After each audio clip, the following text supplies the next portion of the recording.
Hi, this is Jürgen Rasmussen. Welcome to the Provocative Hypnosis vlog and to the last video in this series where we are comparing the various stages of the work of Clare Graves, ego development theory, and Robert Kegan's orders of consciousness model.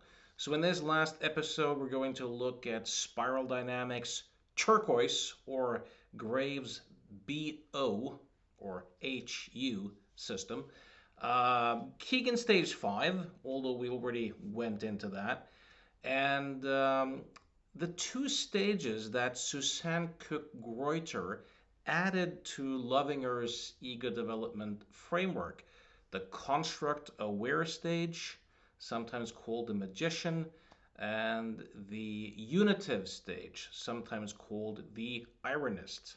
So if we start out with Graves and spiral dynamics, a lot of people have done a lot of writing on Turqoise. There's a bunch of YouTube videos describing the Turqoise system in spiral dynamics. In reality, though, Graves didn't really have any data on this Turqoise system.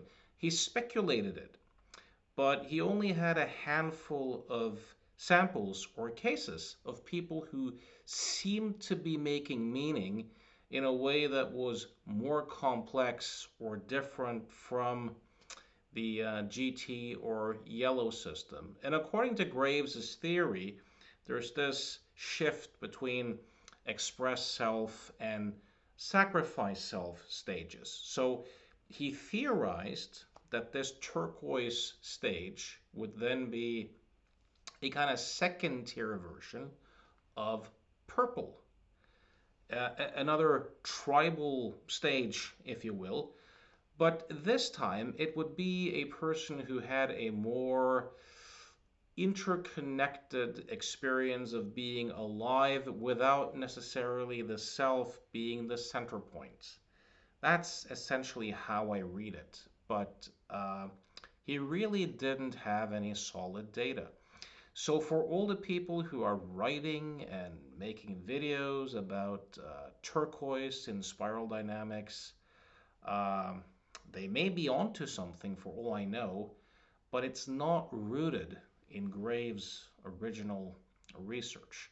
Another interesting comment too that Graves made in writing was that virtually everyone who came to him and who were convinced that they operated at this Turqoise or latest stage, they all seem to be operating at the DQ stage or spiral dynamics blue, that kind of conformist stage.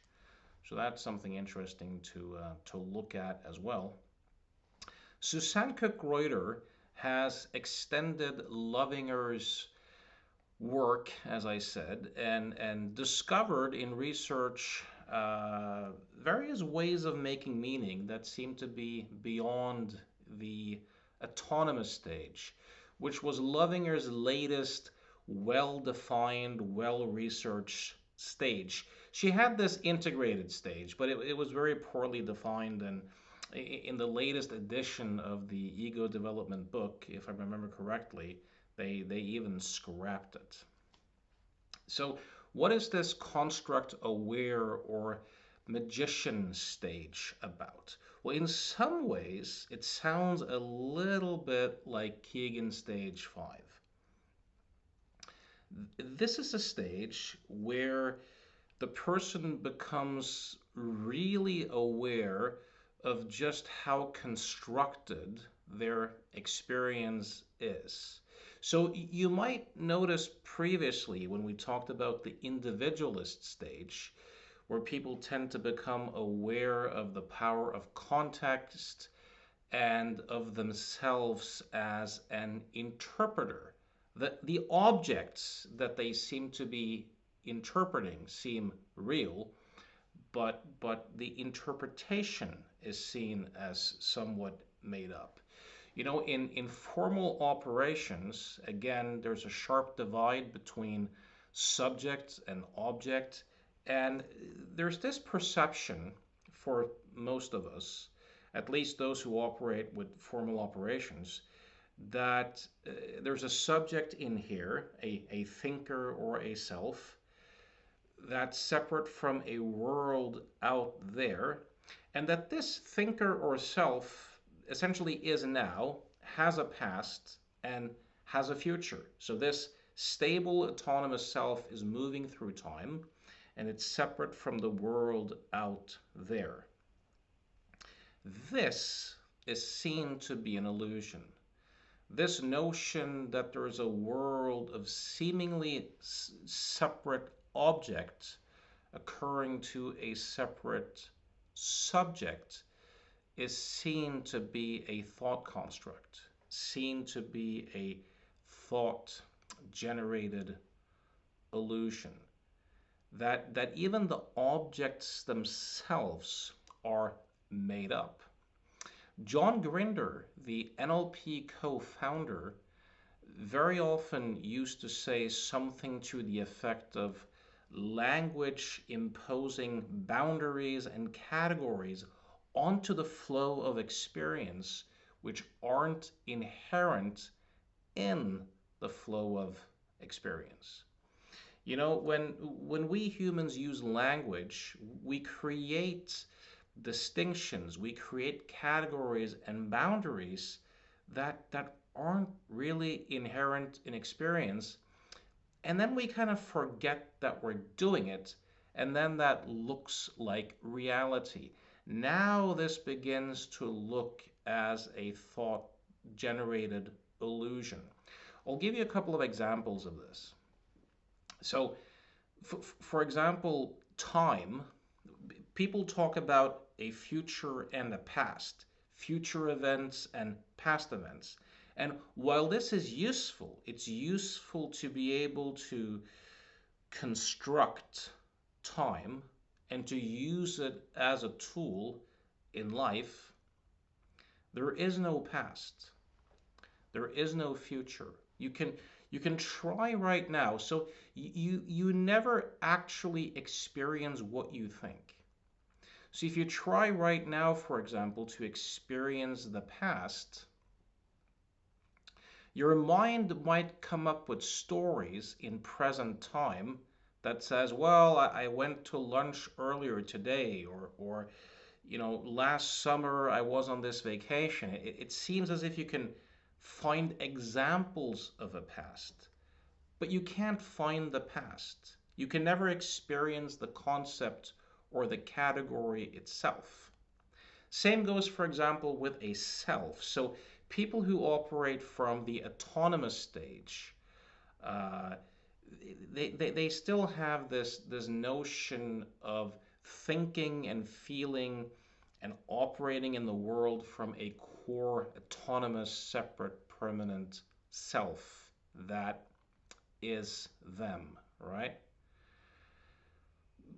But you never experience a self. If you try to find or locate a self or yourself, there's no such thing to be found. You might go, "You're nuts." Of course it is. You know, I like to run, or I'm a person who's extroverted, or I like to express myself like this or to do this. Again, you can seemingly find examples of it, but you can't find or experience the concept itself, the self that it seems to imply or to refer to. Most people's self-growth or self-development projects are kind of like a Nazi project. When I do seminars, I often tease people and I say, who here is a Nazi? I suggest that people raise their hands, and you know, people sometimes chuckle or they look at me a bit weirdly, or they ask if I'm really being serious. I don't necessarily literally mean Nazi, as in a supporter of German National Socialism, but if you look at what German National Socialism kind of suggested, it suggested, amongst many other things, that the Aryan race was superior, and that Jews and cripples and others who were not part of that Aryan race, you could easily ship into the gas chamber. Well, if you look at people's self-improvement projects, through language, we create these categories of good and bad, right and wrong, strong and vulnerable, cruel and kind. And then there's this process of identifying with the alleged positive side of these thought generated polarities and trying to kind of push the other part of the polarity into the gas chamber as a not me. So even when people function at that autonomous stage, there's still that tendency to identify with one part of the polarity or to do so sequentially. When people begin to access this construct aware way of conceptualizing, they see that the whole thing is made up. That that they are both parts of the same polarity in a sense, and that so much of our suffering comes from that process of identification. I'll give you a fun example of this. I worked with a client who identified as a perfectionist, right? Once again, you can't find perfection. It's a concept, right? It's an illusion. Thought itself is an illusion.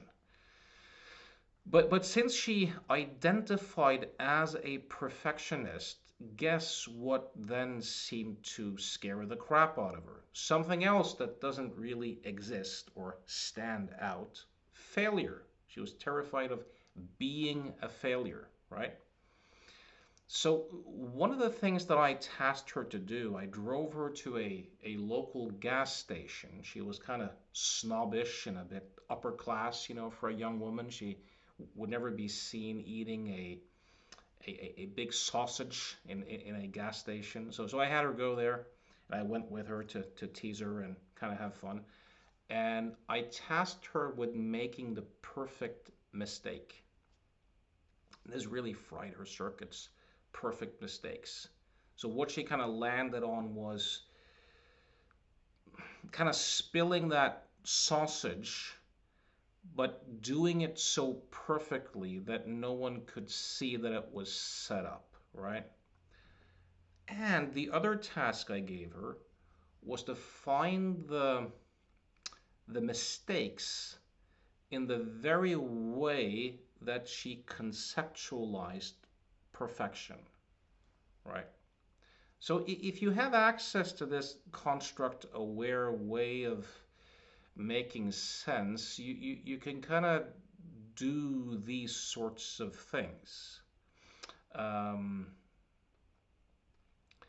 People who operate here become very aware of the limitations of rational thought and language in general, and are often looking to escape the prison and bondage of language. There's very often a kind of deep conflict between, on the one hand, feeling that you're a kind of autonomous, separate, permanent self, and simultaneously, at least to some extent, knowing that this is a complete illusion and oscillating back and forth between the two. This is a typical thing that might be going on. So I remember, for example, John Grinder, the NLP co-founder. When he did seminars, I think he still does them, but he would say things like, all beliefs are limiting, and identity is a deep trap, and self-concept is essentially bullshit. There's no such thing. And I think that if you kind of compare this to Kegan stage 5, if someone seems to be approaching stage 5, there's probably less of an interest in constructing a better self or working on the self in the sense of turning the process of self into form and then identifying with that as that. There might still be a selfing process going on, but the inclination is more to let the process unfold, but to not identify with self as form, but stuckness more being viewed as an invitation to get back into the flow of life, the dance of life, if you will. So it seems to me as if this construct aware stage of meaning making might have at least some overlap with Kegan's stage 5. I've never seen anything in Graves' writing that points towards seeing the self as a process or seeing the self as an illusion. This construct-aware place can be a rougher place to be. You know, some of these stages seem more integrated. For example, the achiever stage and the autonomous stage, for example, whereas the individualist stage, for example, and the construct-aware stage are more differentiated and can be a bit more of a hassle in living through. People who I think if you want to see some examples of this sort of thinking, I mean, you can read Susanne Greuter's Post-Autonomous Ego Development. That's a great source, obviously. I think the books of Byron Katie are a great source to see how that more construct-aware type of mind can work. I think also when people begin to really see just how made up experience is, if you take a look at the work of a person like Thomas Szazs, for example, the late psychiatrist who was perhaps the foremost critic of psychiatry, he didn't have a spiritual bent. He didn't talk about the self being an illusion or anything like that, but he had an uncanny ability to kind of look at the deeper assumptions behind, for example, how a field like psychiatry makes meaning and just how arbitrary the terms and the diagnosis and just how made up the whole endeavor is and how we suffer as a result of not seeing that.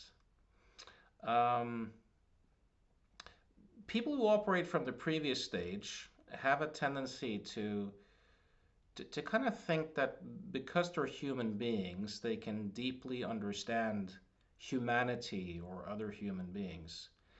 At this stage of development, that belief seems to loosen. It truly does seem to loosen. One kind of drawback of living from this place is that it can be a very lonely place to live because so few people make meaning in the same way that you do.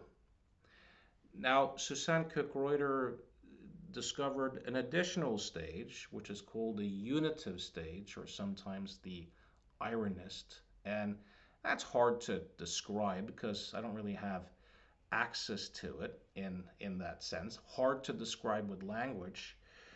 But it's essentially, I mean, if you look at the way I kind of thought Graves would conceptualize Turqoise, this very interconnected way of being without the self being the center.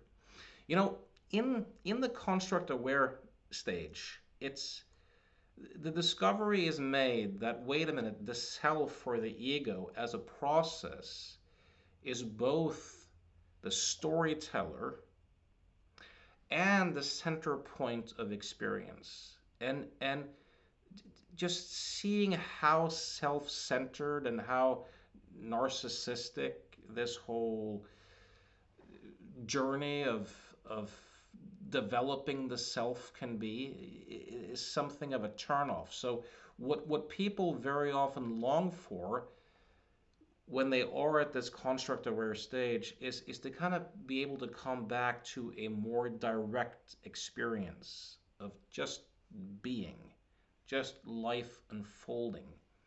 And that is what seems to be going on for these folks who operate at that unitive stage. There's a deep sense of just being, living from a flow state, not being trapped in that process of identifying with the self. Um, there's a guy who, if I'm correct about this, his name is Gary Weber. I think he scored at the unitive stage. And he also, through meditation and self inquiry, has been able to turn off the self referential thinking. So he basically, this has been, there's some neuroscience collaboration to support this in studies from Yale that his default mode network seems to be more or less shut off. And he seems to be living from a flow state with virtually no self-referential thinking. You can probably see some of this in some of the writings of Bernardo Kastrup. I think the writings of some of these non-duality teachers, again, Byron Katie and Rupert Spira, that sort of non-dual realization, if someone can live from that place, as Rupert Spira often suggests, deeply feel that you share your being with everyone and everything and act accordingly, have your thoughts and feelings be an expression of that. Someone who truly inhabits that unitive space probably has that felt experience of sharing his or her being with everyone and everything, and thoughts, feelings, and behaviors in the world being a natural extension of that, with that separate self no longer being the center point.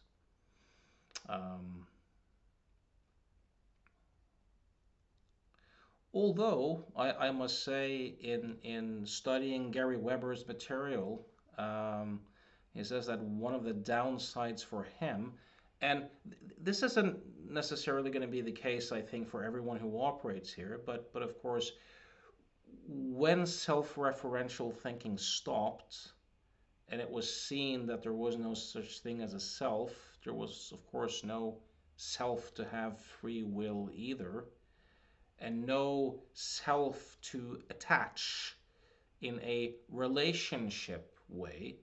So when he was asked, well, what if your two adult daughters were to die in a car accident? Would you grieve? And he went, nope, there's no attachment whatsoever. All parental love went when self-referential thinking stopped. And he said, and that's perhaps the downside to that. Although he simultaneously said that there was a perception that he was a better father than he used to be because he could show up present in flow and really have no agenda for them. Of course, I haven't asked his daughters. Maybe they agree or disagree. So I think that's an important point here, is that all growth or development simultaneously comes with loss. Now, finally, in Susanne Greuter's book, Post-Autonomous Ego Development, and in her course manuals of the 4-day course I attended with her back in 2010, she used some of these writings of R.D. Laing, the Scottish psychiatrist, as examples of how someone could speak, that their language could sound from that unitive stage. And I asked her, I said, and of course she said R.D. Laing has never taken the test, but the guy seemed to be an asshole, pretty much. Like he was this famous family psychiatrist who fathered 10 children and hardly took care of any of them. And he lived a glamorous life, and his kids did not. And he was essentially crap to his own family and something of a shady character. And I don't know if he would score at the unitive stage. I mean, Susanne Greuter used his verbal utterances as examples of how that could look.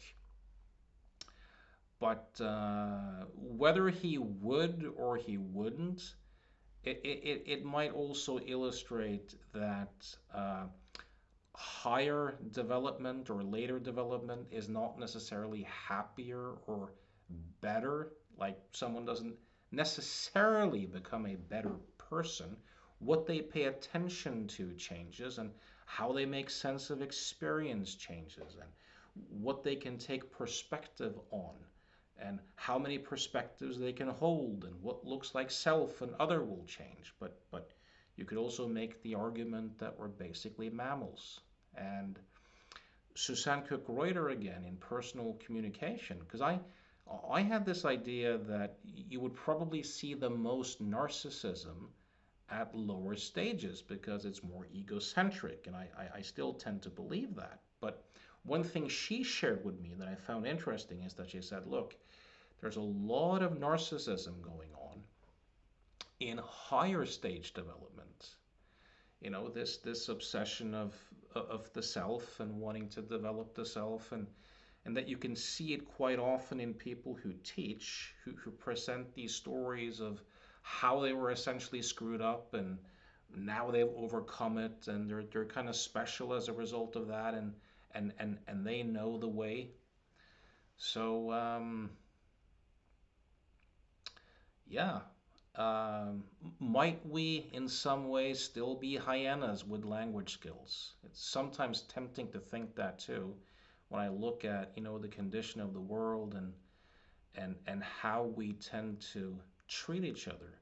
So looking at these models then, and Robert Kegan's big claim, um, these models seem to overlap to some extent, and there also seems to be significant differences. Personally, I favor Robert Kegan's orders of consciousness model. I really like that subject-object theory. I really like that it's so concerned with structure over content. I think that's a huge strength, and I've found it extremely useful in my work.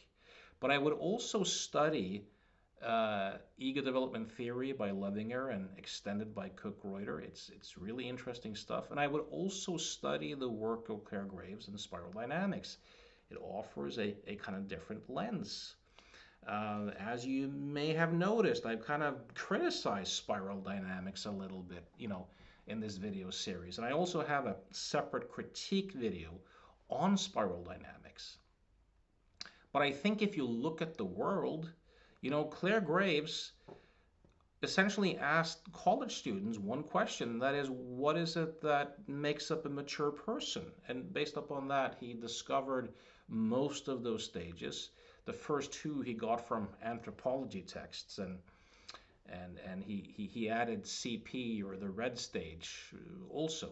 But if you look at the state of the world and how nations seem to develop, it's a fascinating model. I mean, if you look at a lot of the so-called first world and parts of Africa and indigenous societies, you see a lot of that purple.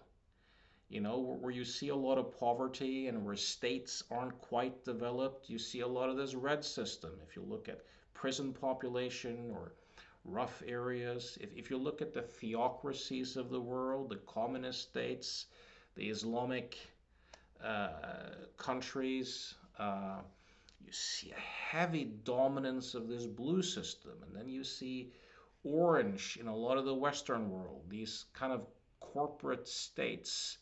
And then if you go to Scandinavia and certain parts of Western Europe and New Zealand and Australia, you see more of that green system, for example. So it seems to map onto, and the question is, can we begin to, now that we're in crisis and that green system doesn't seem to work that well, will we transcend towards more of that yellow system collectively, or will we regress back? Will be interesting to see. So if you look at these three models, I mean, initially, it's really exciting that spiral dynamics has the adult stage of purple, that magical form of meaning making that Kegan's system and Loevinger system does not have. They have an equivalent of magical thinking in childhood, but again, to what extent that maps onto purple, I don't really know. Look at the next stage they all have in common, the spiral dynamics red, the opportunist in ego development, and Kegan stage 2. This seems to be the one where there's the most overlap, in my mind at least, even though they differ a little bit with regards to the topic of psychopathy. Is that restricted only to Kegan stage 2? Or can you, as they say in spiral dynamics, find psychopathy all over the place? If you look at the kind of more traditional spiral dynamics blue, that seems to be the go-to thing for traditional societies, or Loevinger's conformist, or Kegan stage 3. Are there commonalities? Yes. But I think that the blue spiral dynamics version is just one way that this socialization process can happen, and a very likely one in a traditional society. But if you live in a modern society, it might be expressed in a different flavor, but structurally it's the same. If you look at the kind of adult achiever, orange, conscientious, here ego development has a separate stage it calls the expert stage, which is that mid zone between kind of Kegan stage 3 and 4, or blue and orange, because that's where you find the most adults. Graves also describes this transition quite well. That's pretty good work. But outside of that, even though all of them kind of say that this is the form of mind that essentially supports modernity, or which modernity also produces, I think there are some significant differences. I used the Trump example where I said that he would probably find a home mostly in Kegan stage 2, but in spiral dynamics orange largely. So Kegan stage 4 seems to be a more complex, psychologically oriented form of mind than the others, in my opinion. And even ego development being that stage being more advanced than spiral dynamics orange. And then of course we have the individualist stage and Kegan 4.5 and Graves spiral dynamics green. And here we have an issue again, because Graves essentially describes the green or FS system structurally the exact same way that Kegan describes his socialized mind. And when I trained in spiral dynamics, I remember Natasha Todorovic said that there were so many FS teenagers who committed suicide because their parents didn't approve of them. And I was thinking, like, these aren't people who have transcended that orange or that self-authoring stage of mind.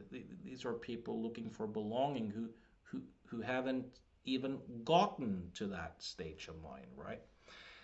And I agree with Susanne Greuter, because I see this shift in clients in my office very often that they don't necessarily become that communal. They might when they go into this form of mind, but some of them become very individualistic. And then we have the autonomous stage of ego development versus spiral dynamics yellow versus Kegan stage 5. Again, here we see that with spiral dynamics stage yellow, you have, the markers being compulsion being off and fears relatively being gone. And you have a person who has ambition but doesn't show ambitiousness. But when you look at the autonomous stage, you see a person who seems way more driven, who truly wants to self-actualize and self-develop and become the most he or she can be. So that seems kind of different, and who has a strong core self. Whereas if someone truly moves into Kegan stage 5, that identification with a core self is likely no longer there, because there's no longer identification with self as form. And then Kegan stage 5 might sound more like construct aware or even ironist stage in ego development. I asked Kegan once, I asked him if there was a sixth stage, what would it look like? And he said, well, maybe the self would get so big that instead of the infant where everything is subject, now everything is object. And that would probably be something equivalent to Greuter's unitive stage, that non-dual felt realization of, as Rupert Spira says again, feeling that you share your being with everyone and everything, and having your thoughts and feelings and behaviors emerge from that realization. And also Graves' turquoise stage, a highly interconnected being where the self isn't necessarily no longer the center point. So I hope you found this journey useful. I would love to hear your thoughts, to what extent you agree, disagree, have feedback, your own observations. Please post them under the video. And if you like the way I think and would like to explore if you and I could be a good fit in terms of coaching or change work or mentoring, you can reach me at provocativehypnosis.com. Thanks for listening.